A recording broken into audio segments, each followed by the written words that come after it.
Hello, hello, everybody.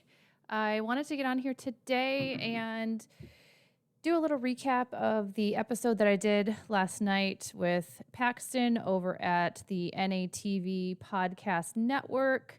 If you missed it, head on over to his channel and check it out. There's tons of good content on there. We talked about the majority of the episode, the fact that narcissistic abuse is so confusing, and how you can take some of your power back by learning about narcissistic abuse. And in doing that, you are able to really make decisions from a place of facts and knowledge, opposed to places of emotion, heated emotions, and again, confusion. So we talked a lot about that last night, but there were a couple things that I wanted to expand on a little bit more. And those are, first of all, a little bit more about the reasons why narcissistic abuse is so confusing, and also getting into a little bit more details on some of the tactics that they use to control and manipulate and keep you in their orbit as a source of supply. So why is narcissistic abuse so confusing?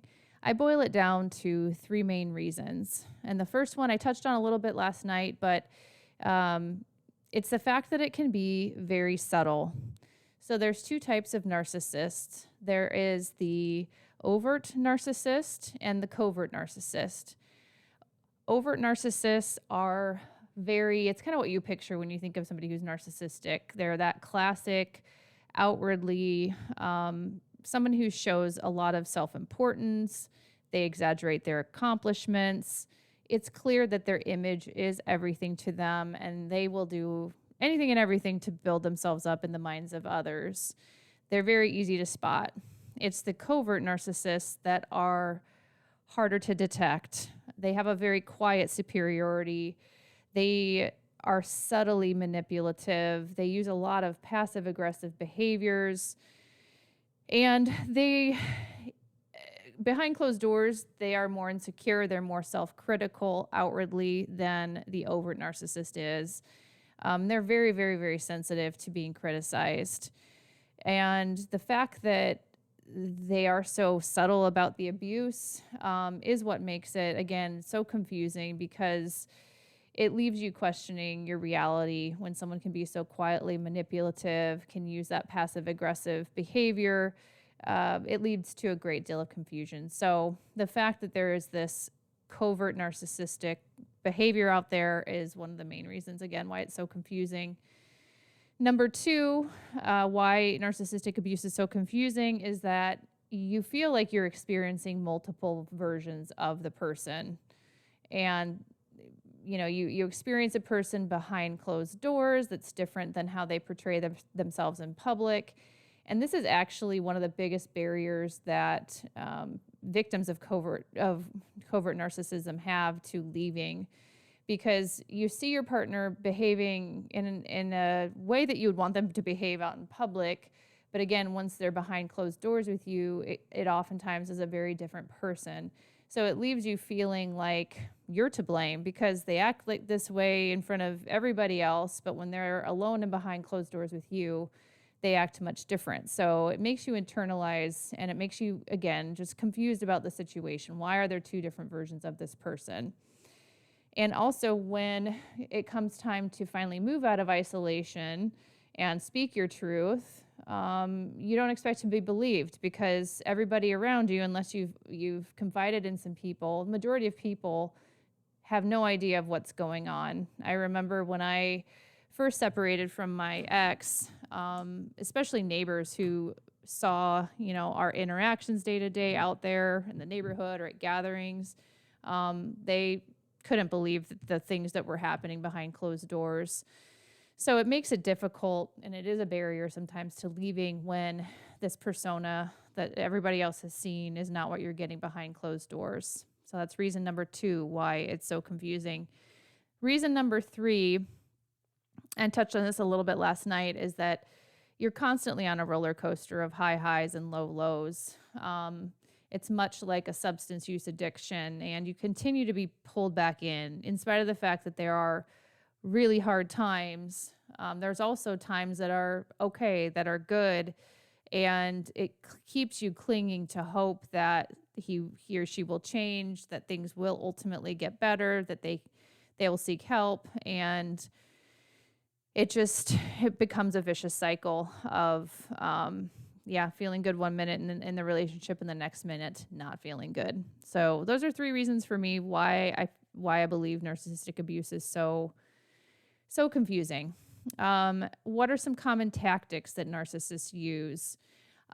First of all, many people have heard of this tactic. It's a commonly used tactic in narcissistic abuse, and that is gaslighting.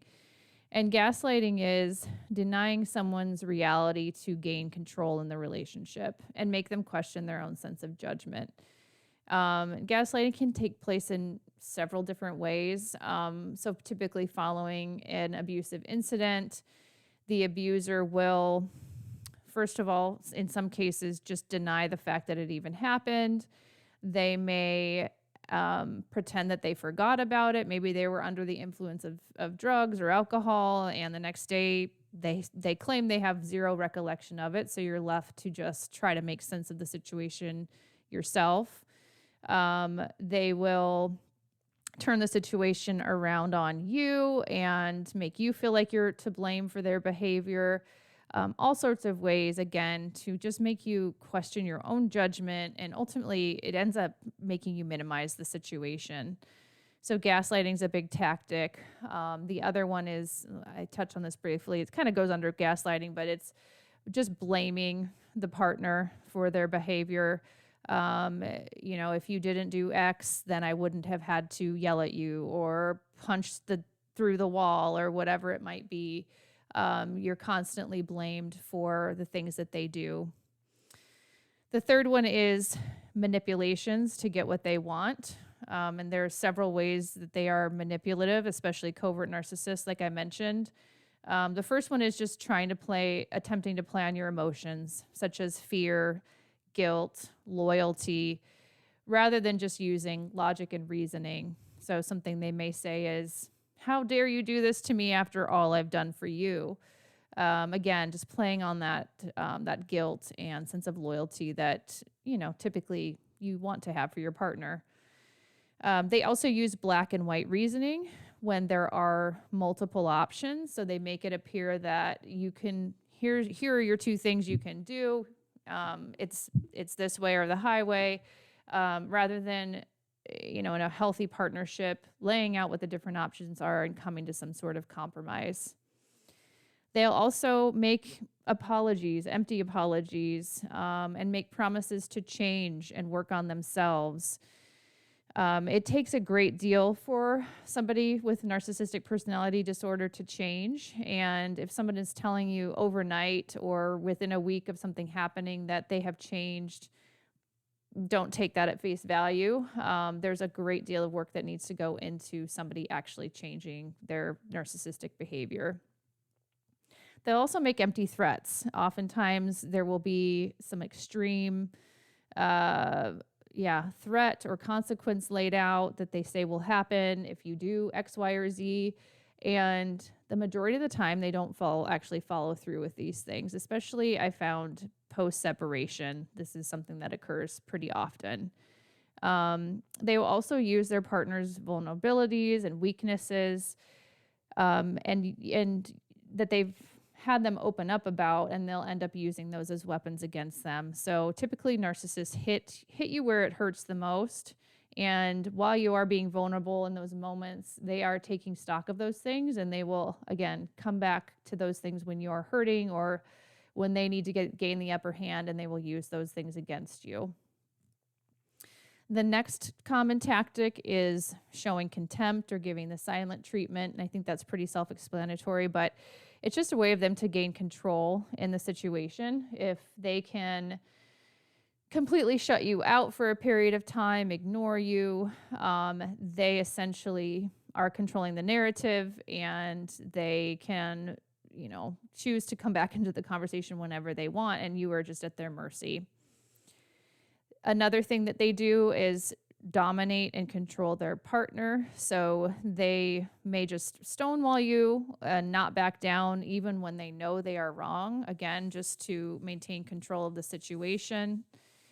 They will use intimidation tactics, yelling, screaming, slamming doors, punching walls.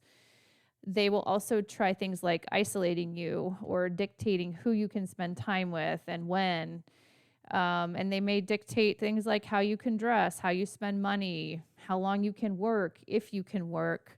Again, all of these things in an attempt to maintain control and dominate their partner.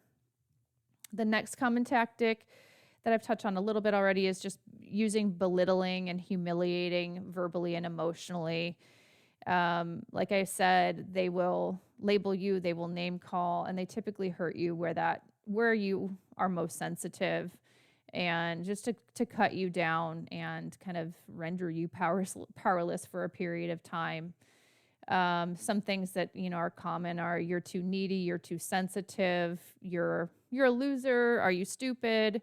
All of these things, again, just to make you feel like you're coming from a place of weakness rather than strength. And the last one is projection.